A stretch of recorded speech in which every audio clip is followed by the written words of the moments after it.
Do you have a hard time with self-control? Do you feel like you just don't have it? Or those skinny people have self-control and you don't? Well, my name is Laura Hudson. I'm a certified holistic health coach, and I help women who struggle with emotional eating to lose weight without being food focused and without over-exercising. So today I want you to consider that maybe it's not a lack of self-control, that maybe this is just a lack of awareness and a lack of mindfulness. If you eat and aren't aware of what you're eating, if you're not eating mindfully, as I like to talk about a lot, then you can eat your food and then all of a sudden look down and your plate's empty and you don't even remember eating it. When that happens, our body's natural response is to feel hunger because the body doesn't remember like eating, right? So this week in my health coaching group, Create Your Health Now, we are talking about eating with more mindfulness and being aware. So you might ask, well, how do you eat mindfully? Well, first, I want people to really, truly appreciate their food. I want them to really taste it. And what I have noticed is when we don't really like the way our food tastes, like maybe we start eating it and it doesn't taste that good, but we eat it anyway because we're supposed to, or it's what's in front of us, or it's what's on the diet or the plan, we're not satisfied. And when we're not satisfied at the end of that meal, we feel hunger. We want more. So if you're eating something that doesn't taste good, stop. Don't eat it. If you can add some salt, some seasoning, whatever, to make it taste better, then that's what you do. Or maybe you might find out that you're not really hungry. When you are really hungry, food tastes really good. So really appreciate your food. And if you have a hard time doing that, then maybe it's either not the right food you should be eating in this moment, or you aren't really truly hungry. It's important to really focus on your food. So when you're eating, don't be doing 30 things at once. So for example, if I was here doing this live video and I was checking my text and I was, eating a snack and making notes, it wouldn't be a very good live video, right? Because I wouldn't be focusing on the video. So when you focus on your food, you have a better meal. You enjoy it, you remember it, you savor the bites, you savor the flavor. Take time when you're eating. So number 3, take time when you're eating. When you're eating and you eat quickly, or you just kind of wolf it down, as we might call it, we can't really savor it. We can't really focus on the food. We're just in a hurry. So it's important to really take time when you're eating, to not rush through a meal, to really notice what you're eating, focus on it, take small bites, and we'll talk about that more in our number 6. But number 4, stop eating when satisfied. So this is key.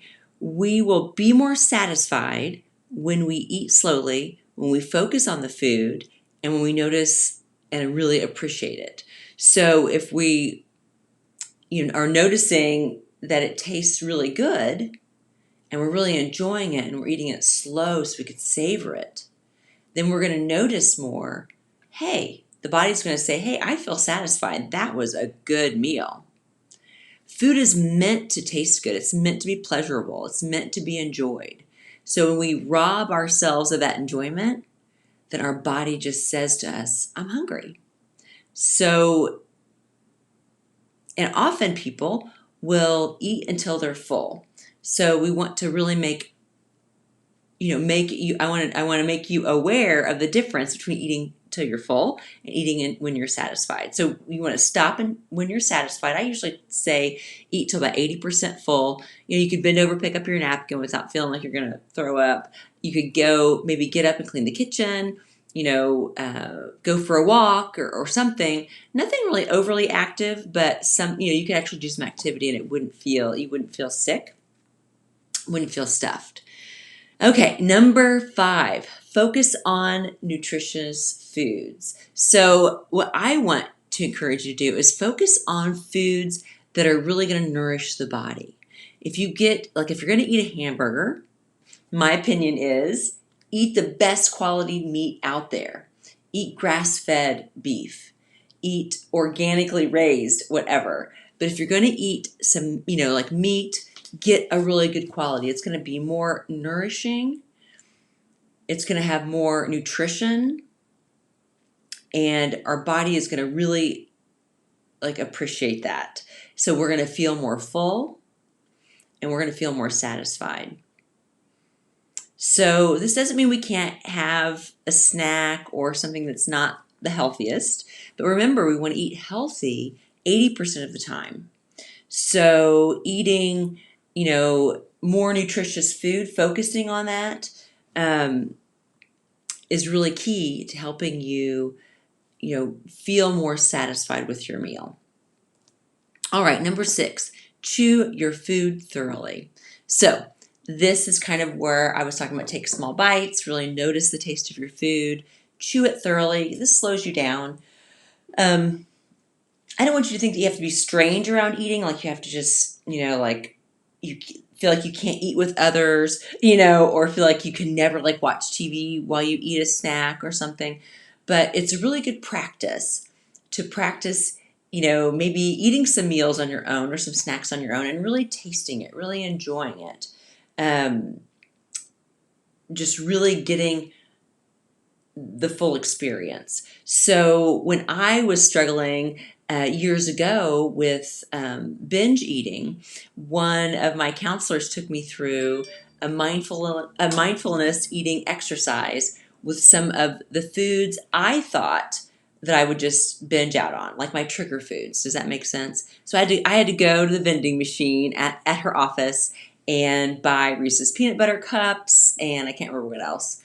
But she walked me through this mindfulness eating exercise, and it was pretty remarkable because it allowed me to see that, you could be satisfied even on something like that. Meaning you can have a stopping point because you're really fully enjoying the experience. So you're really fully aware while you're eating.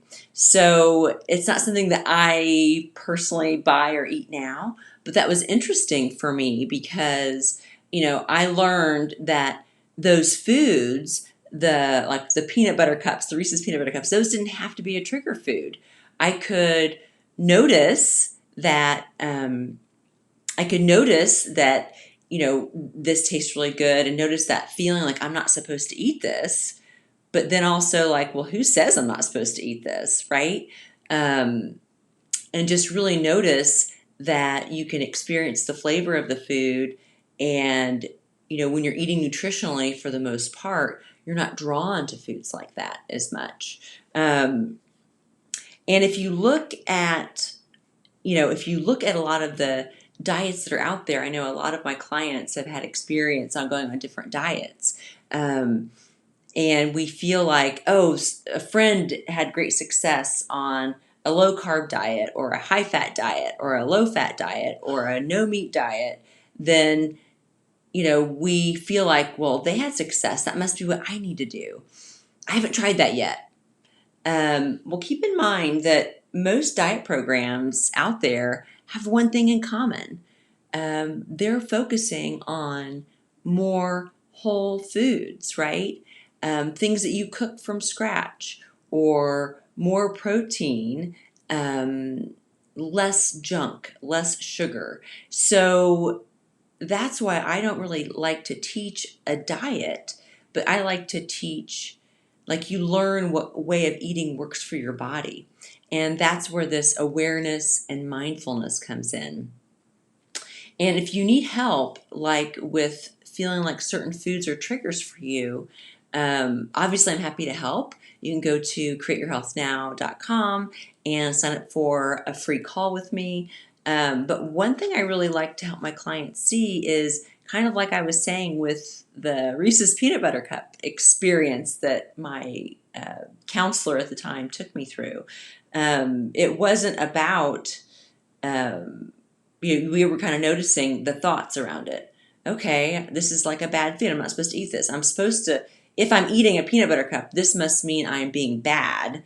And this must mean that I'm off my diet, and this must mean that I need to keep eating because that's what I do when I go off my diet. If I didn't eat good, I need just to keep eating this candy, and that's kind of where we can spiral. But if we learn that no food is really bad per se, because if we say if a food is bad, then we think we're bad when we eat it, right? Or we're not doing good with our eating today. So if we're not doing good, then we might as well eat more bad foods, right? But instead, if we look at eating, to that eating 80% good nutrition and really work to continue to tweak the quality of our food, make it better and better. And then, we can have those little treats now and then. And there's a protocol I take people through if they want to, plan a splurge without it leading to, a binge or a trigger experience. So that could be a whole other video, but just that bring mindfulness and awareness to not only our thoughts, while we're eating, like who are we when we sit down to eat? Do we turn into this good or bad person depending on what we're eating? Are we judging ourselves? Being mindful and aware of, are we really hungry? Being aware, does this food taste good? If it doesn't, maybe I'm not hungry enough to eat it, or maybe this isn't what I should be eating. So I hope that was helpful today.